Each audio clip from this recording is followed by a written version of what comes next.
زندگی کیا ہے؟ زندگی ایک کتاب ہے جس کے پہلے صفحے پر پیدائش اور آخر میں موت لکھا ہوا ہے۔ بیچ کے جتنے صفحات ہیں وہ سارے خالی ہیں، آپ جو چاہیں لکھیں، لیکن لکھتے وقت یہ ضرور سوچیں کہ جب احکم الحاکمین کے سامنے یہ کتاب کھولی جائے تو آپ کو شرمندگی نہ ہو۔ مولانا روم علیہ الرحمہ نے ایک بڑا خوبصورت واقعہ لکھا۔ آپ فرماتے ہیں کہ ایک شخص کو ایک قیمتی ہیرا ملا، انمول ہیرا۔ وہ اسے لے کر جوہری کے پاس گیا اور کہا اس کی قیمت کیا ہوگی؟ تو جوہری نے اسے دیکھا تو کہا کہ میں اپنی پوری دکان بھی دے دوں تو اس کی قیمت ادا نہیں ہو سکتی، اس پورے سرافہ بازار میں کوئی بھی اس کی قیمت نہیں دے سکتا۔ تم ایک کام کرو، اس کو لے کر بادشاہ وقت کے پاس جاؤ، ہو سکتا ہے وہ اس کی قیمت دے دے۔ وہ شخص وہ ہیرا لے کر بادشاہ کے پاس گیا۔ بادشاہ نے جب اسے دیکھا تو وزیر سے پوچھا اس کی مالیت کیا ہے؟ بادشاہ کو بتایا گیا بادشاہ سلامت اگر ہم اپنا تخت و تاج بھی دے دیں تو اس کی قیمت ادا نہیں ہو سکتی، یہ ایک انمول ہیرا ہے۔ بادشاہ نے کہا بھائی کسی قیمت پہ بھی مجھے چاہیے۔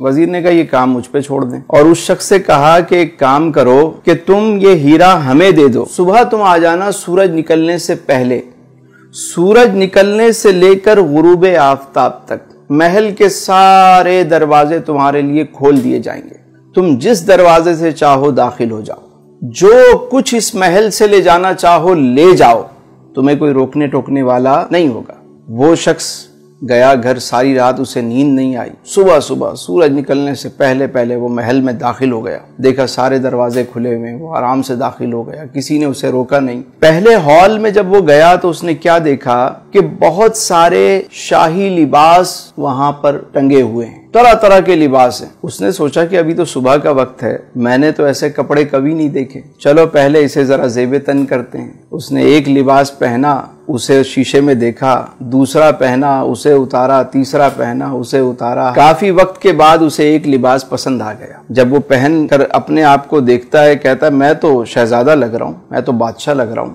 اب وہ آگے چلا، آگے جب گیا تو وزیر موصوف نے کیا کیا، دوسرے ہال میں طرح طرح کے شاہی کھانے چنے ہوئے، دسترخوان لگا ہوا ہے اور تازہ کھانے پکا کے رکھے گئے ہیں، خوشبو آ رہی ہے۔ اب یہ شخص پوری رات کا جاگا ہوا، بھوک سے اس کا برا حال تھا۔ اس نے جب ایسے کھانے دیکھے تو اس کی بھوک اور بڑھ گئی، ایک کھانے پہ ٹوٹ پڑا، کبھی اسے کھا رہا ہے، کبھی اسے کھا رہا ہے، کبھی اسے۔ جب اس نے سیر ہو کر کھایا، شکم سیری ہو گئی، تو پھر یہ آگے چلا۔ اگلے ہال میں کیا منظر دیکھتا ہے کہ وہاں شاہی بستر لگا ہوا ہے، کنیزیں جو ہیں وہ پنکھے لے کر کھڑی ہوئی۔ اس نے سوچا کہ ابھی تو صبح کا وقت ہے، ابھی تو بہت وقت پڑا ہوا ہے، کیوں نہ میں تھوڑی دیر آرام کر لوں۔ یہ شاہی بستر پر لیٹتا ہے، کنیزیں پنکھا جلتی ہیں، اور یہ جو پوری رات کا جاگا ہوا، پیٹ بھر کے کھانا کھایا ہوا، اب جب یہ سویا تو اللہ طول اچانک اس کی آنکھ کھلی تو دیکھا کہ دربان اس کو اٹھا رہے ہیں۔ جیسے ہی اس کی آنکھ کھلی انہوں نے کہا بھائی وقت ختم ہو گیا، سورج غروب ہو گیا،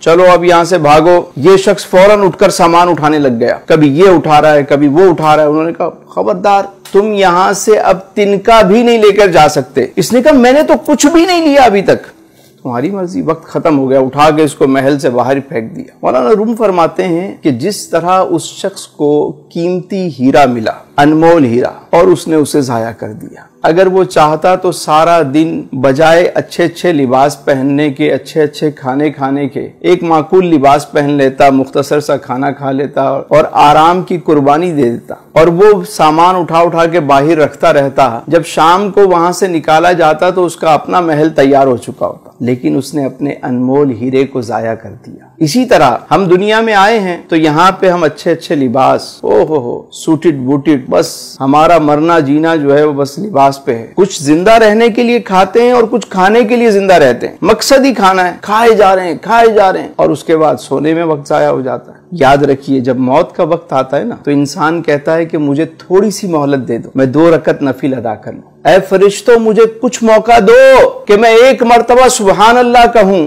1 مرتبہ الحمدللہ کہہ لوں، ارے 1 مرتبہ اللہ اکبر کہہ لوں، تھوڑا سا تو موقع دو، میں کچھ صدقہ و خیرات کر دوں۔ فرشتے کہتے ہیں تجھے جو وقت ملنا تھا سو مل گیا، ٹائم از اوور، اب چلو۔ تو عقل مند وہ ہے کہ جسے جتنا دنیا میں رہنا ہے اتنا دنیا کی تیاری کرے، اور جتنا عرصہ قبر و آخرت میں رہنا ہے اتنی اس کی تیاری کرے۔